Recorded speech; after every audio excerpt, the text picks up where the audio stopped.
Hello, Steve. How you doing this morning? I'm doing very, very well, Brandon. Thank you for having me this morning. Absolutely. Thanks for joining us for the Realtor Spotlight. I've had the pleasure of knowing and working with you for many years now, but definitely want to let our viewers learn a little more about you today. So could you start off by telling us how you got into real estate? Absolutely. So I can't believe I'm saying this, but I've been a real estate agent now for 20 years. I don't know how far back you want me to go, but I was born in New York City, and I went to law school. And after law school, I knew two things. One, I did not want to practice law in New York City, but two, I was looking for a place with a little bit of an edge, and so I decided DC would be a great place to start my legal career. So I moved here in 1995 as an attorney. I worked for 2 years for a law firm and 5 years as in-house counsel for a law firm.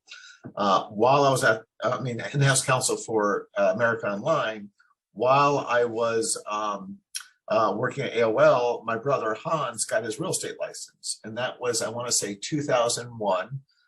It was, at the time, real estate was not what it is today in terms of attracting a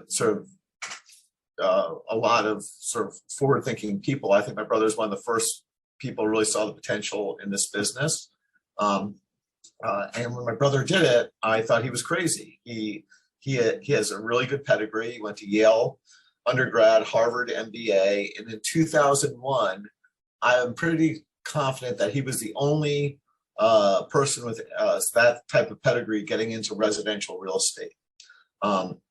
So I did what any good little brother would do, and I made fun of him mercilessly for a good year for flushing his very expensive pedigree down the toilet, because he entered a profession where literally you could be a realtor with a GED. It's quite the education to get in there. But frankly, the fact that he was willing to take the plunge opened the door for me. And it took me a year to go through my own sort of journey of figuring out if this was the right fit for me. And after a year of thinking about it and doing a lot of research, I quit my job at AOL and I joined them. So wow. I did that in 2002. So I've been, like I said, a realtor for 20 years now. That's awesome. That's awesome. So yeah, you both have a lot of education that led to, or other experiences that kind of led you to this career in a unique path that most don't take. And I'll, just to expand, like, a big part of my decision to get into this business was that when I was a practicing attorney, I bought a home, and I really liked the agent I used. I thought he was very knowledgeable, but to be honest, I didn't feel like he was my advocate, and I certainly didn't get any sort of strategic advice as to how to go through the process.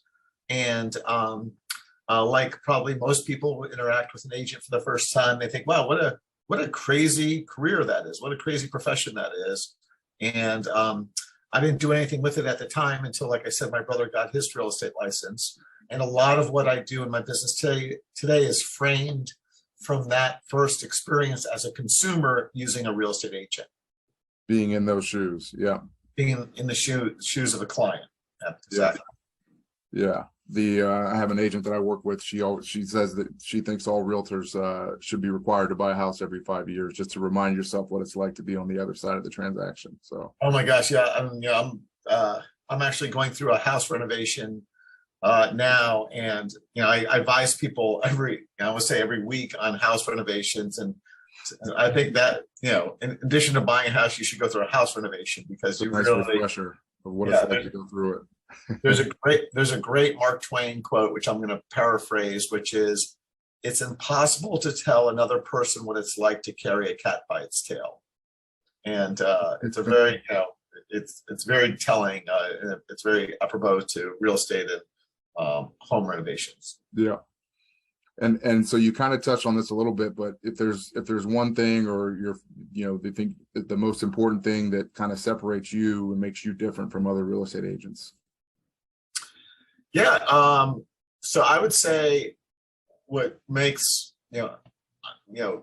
not just me, but our whole team, Wydler Brothers, Wydler Brothers team different is we really did come at this from, we came at this business really trying to elevate the industry and frankly, that sounds very pompous, but elevate the role of an agent in people's lives. And rather than being very transactional and helping you with transaction, we really want Wydler Brothers to be seen as a real estate advisor to a person or a family for life. So buying, this is said all the time, and I think it's sort of, you hear it so much, it does get sort of a little bit trite, but buying and selling a home is typically the most important financial decision people make in their lives. And what Wydler Brothers tries to do is really be your strategic advisor through that process. So like I said, my experience as to get into this business and how I work with clients is I really start out every client relationship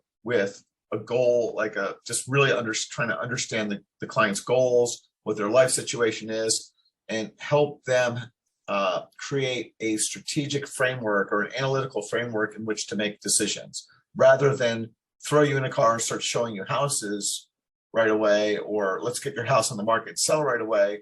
Really figure out what's going on in their lives and giving them that sort of the higher level advice. And along those lines, having done this as much as I have, and really as long as I've had, and with as much experience as we've had, we really can help clients look around corners.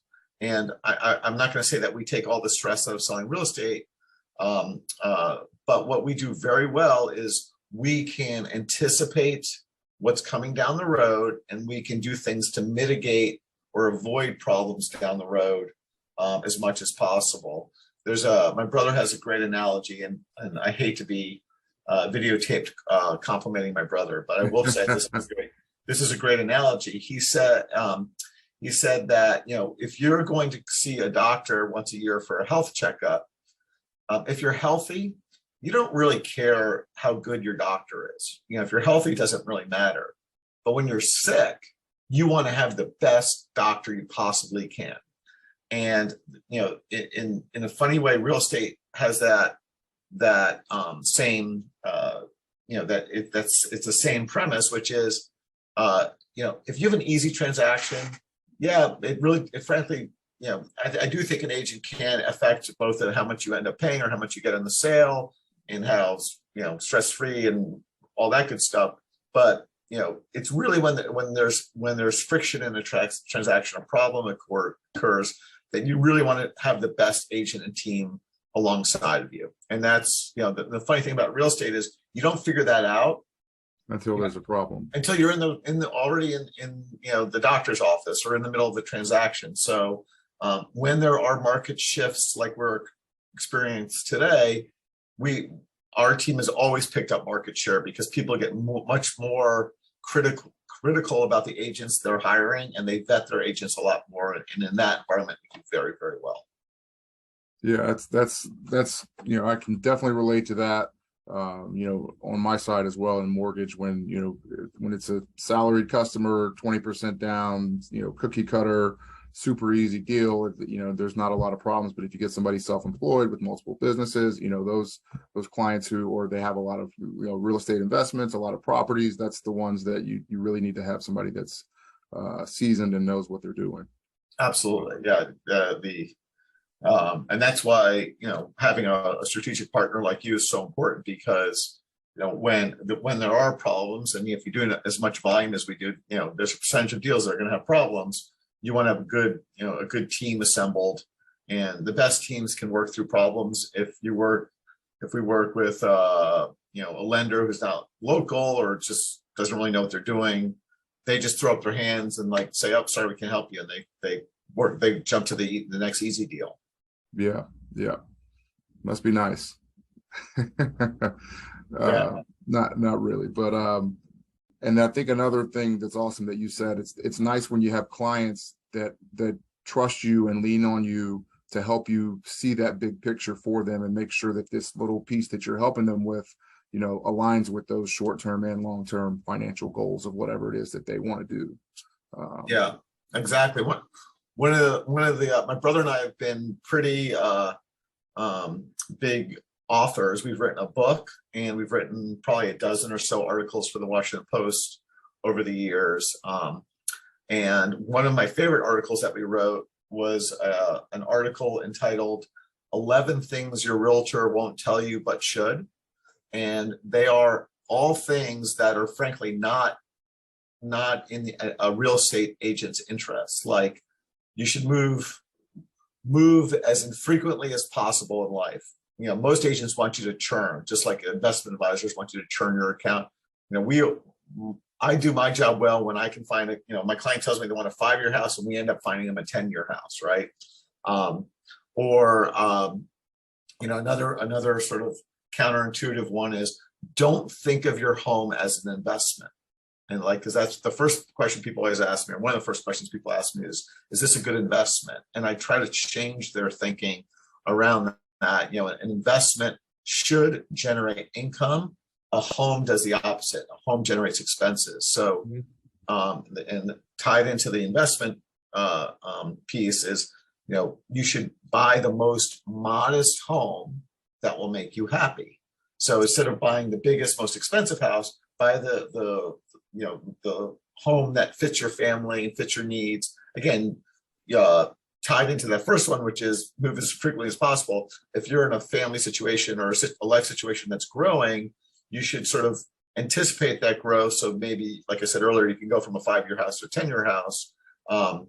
But all those things are things we talk about with clients in our first meeting, and clients, love it because if they're interviewing, the other agents are certainly not telling that, and we build a lot of credibility by telling them things that are not in our interest. One of the things we discuss with our clients also when they're selling is we review with them the possibility of holding on to their home as an investment. And again, most agents won't do that. It's like, oh my gosh, I'll lose a sale. They're losing a sale, yeah. You got to go through that because sometimes it does make sense. A lot of times it doesn't make sense, but our willingness to have that discussion with prospective clients really builds credibility because they know we're there looking out for their interests, and it strengthens that relationship. So yeah, that's crucial. That's awesome. And I know you work with a lot of different types of buyers, high end, first time home buyers, move up buyers.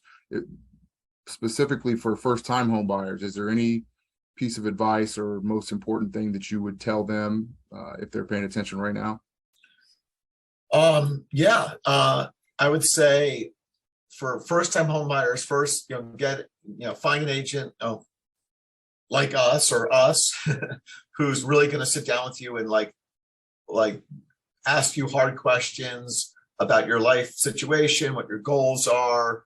And frankly, I like to say, what we do very well is we're willing to challenge assumptions, meaning why do you want a single family detached house? Not that we're saying that's a wrong decision, but we just need the more we're willing to ask the hard questions, to challenge assumptions, sometimes we can get to a better place. The other advice I give to, or two more bits of advice is, get on the home ownership ladder as quickly as possible. Do not wait. Owning a home is a great hedge against inflation. It's a great way to build wealth. Very few people go poor in this world buying and holding property. Now, time is the biggest thing that's on your side when you're time is on your side. And then the other piece of it was, do not try to time the market. That to me is like the biggest mistake that most people make, is they try to say, I had this question yesterday, we're thinking about selling next year. Where do you think the market's going to be? And I know most agents love to answer that and pretend like they know. And I always say, I have no freaking idea. I just don't know. And it really is like, when you're ready, the decision to buy really should be dependent on your life situation. So if you have stability, of course, no one has a crystal ball, but if you can foresee yourself being in a home for at least 5 years, you should be a buyer. If you don't think you're going to be in that home for at least 3 years, you should be a renter. 3 to 5 years is a gray area. I would argue you probably want to skew towards being a buyer if you're in that gray area. And by the way, 5 years also can be a combination of living in a home for 3 years and then holding on to it as investment, running it out after those 3 years. It's how long do you think you can hold on to this property without needing to sell it? Now, if you did, this last, this COVID cycle has been really unusual, that people who bought and sold within a 1 to 2 year period actually made money. That is an anomaly. That is usually not the case. If you're buying and selling within 3 years, you're with the heavy transaction costs of real estate, you're probably in a underwater, not underwater, but a loss situation over a longer sample size of years. Yeah, that's right. Yep. Do you, and this is just a one-off question, do you have a specific like rent versus buy comparison that you use? No, I try to keep it at a high level. I think people, if you use any sort of financial model for that, people get really into the math, and there's so many fuzzy assumptions that I don't like. It's like an appraisal. Like an appraisal makes valuation look like math, and it's not. And so I don't like those models. We do use models, frankly, for our investment clients. That is a true numbers game. Should you buy or rent is really, do you think, how stable is your job? Do you like living in this area? Where, do you find yourself traveling to, I don't know, to New York every weekend because all your friends are there? Well, you're probably not going to stay here long if you have all your whole social lives in New York. Not that a lot of people do that, but that's just sort of types of things that will not fit into any sort of, financial model. Yeah. So I know you work with a lot of agents. You and your brother have your team, and you have agents under you. In your experience, bringing on new agents or training them to be ready to be a real estate agent, what is the best advice you can give them?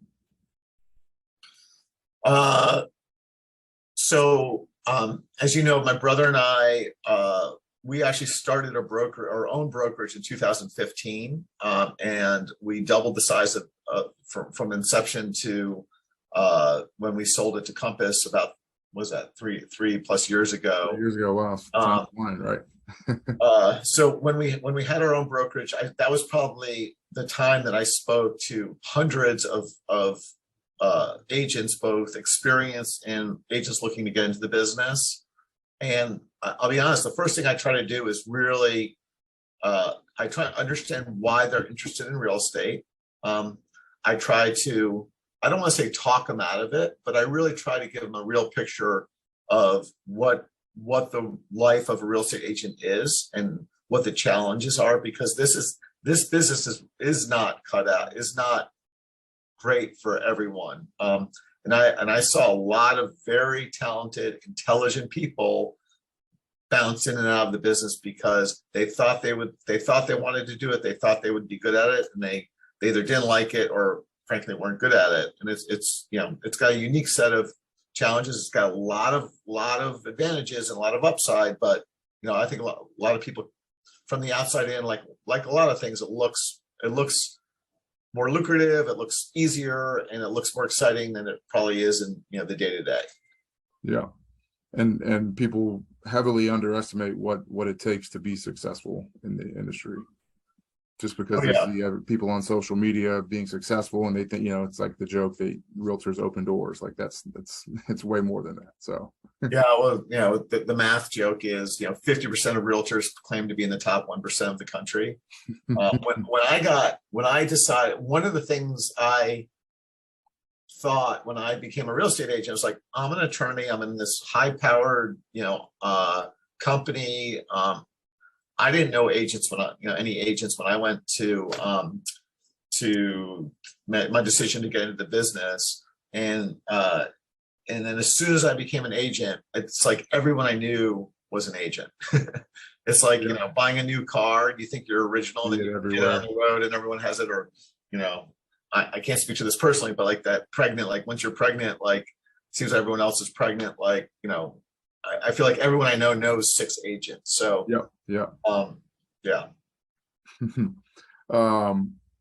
So we talked a little bit about your history and how you got into the industry. Do you remember your first transaction that you ever did? I do.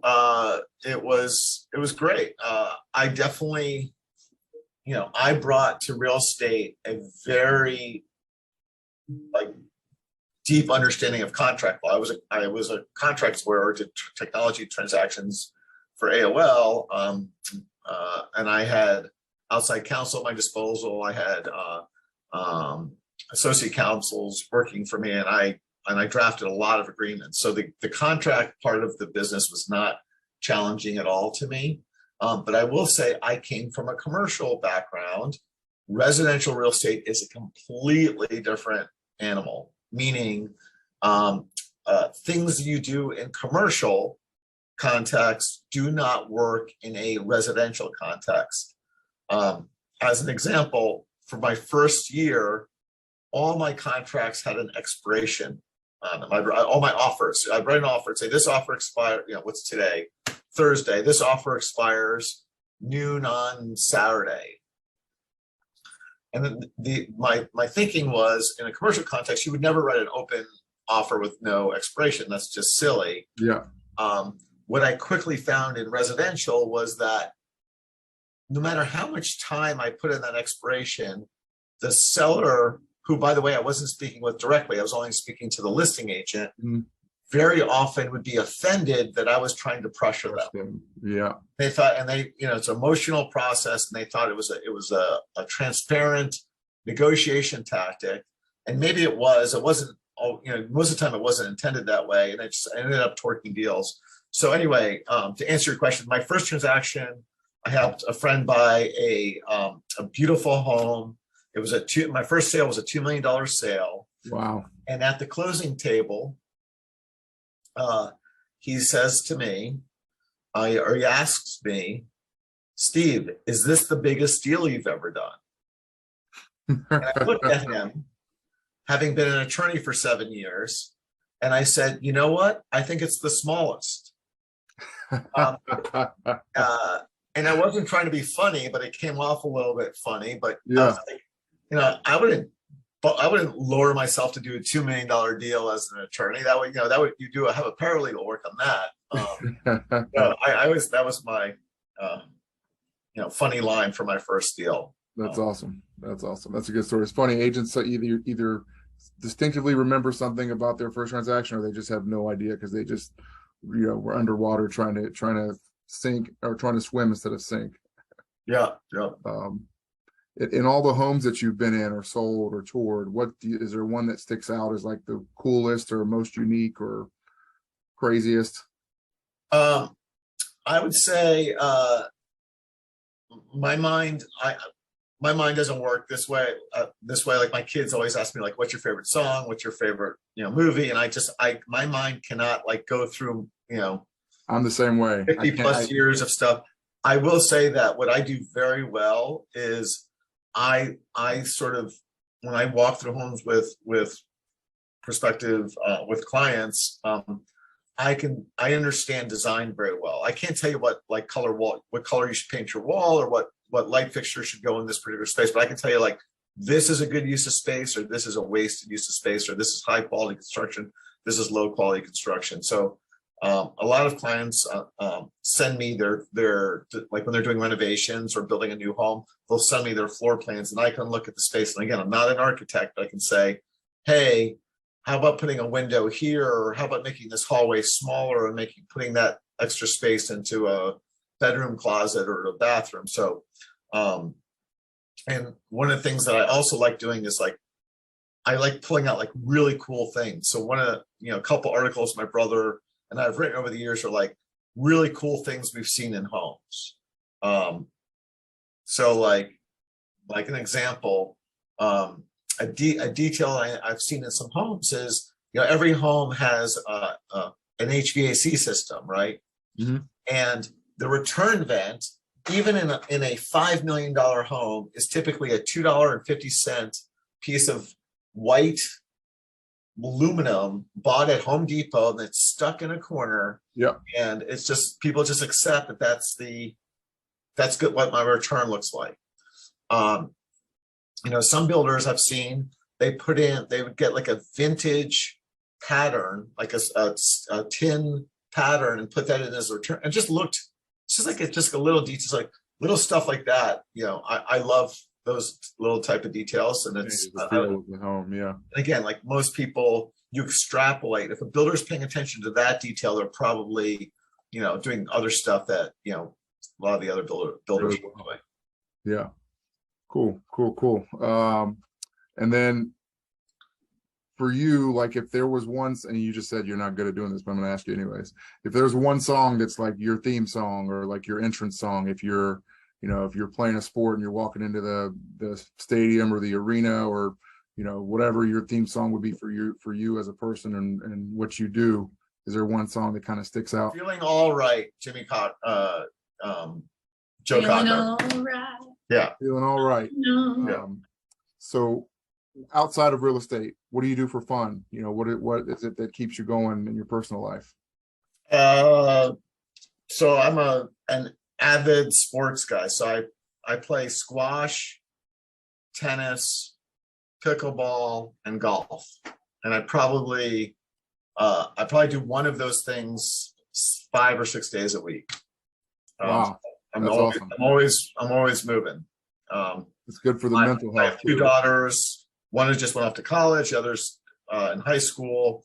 I have a COVID puppy who's crazy, and I like to say he's the smartest stupid decision I've ever made. I'm relatively no, I'm very active. Let's just put it that way. I'm always out and about. Yeah. Awesome. And last but not least, where can we find you? Where can anybody that's watching this go to see more of you and to keep up with you in the future? Instagram, TikTok, Facebook, where do you want them to see you? You probably can't avoid me. We are massive marketers, and I want to apologize to any of your viewership who are in my direct mail farm, which is pretty expensive. I think between my brother and me, we probably are dropping 20,000 pieces a month. But we have we're active on Facebook, we're active on Instagram, Wydler Brothers. One of the things my brother and I have done very well is we do videos. So our latest video is a takeoff of the Ryan Reynolds, Hugh Jackman truce video. So we did our own truce, and I actually looked this morning and saw that we have over 19,000 views of that video. Wow. And what platform is this on? It's on YouTube. On YouTube, just okay. do Wydler. If you put in Wydler, which is we'll put a link to it in this video. Yeah, Wydler Truce, and it's I love the Hugh Jackman, Ryan Reynolds sort of online sparring is, they do it very well, and it really ties into my brothers and my sort of sibling rivalry, that we've had in our marketing over the years. Like one of the things that Hans and I've done very well, I think, is we've brought a little bit of humility to our marketing. We're willing to show that we're real people and have a sense of humor. We try to stay on the right side of professional and not be too goofy, but I think that people who see our videos before we meet with them already feel like they know us, which is very powerful. And I think you guys, to your credit, you do a great job of that. Even being professional, being very intelligent and educational, but also having the sense of humor in there. Even with a review I think you wrote for me one time, you said, Brandon's also a very great cornhole player at the end of it.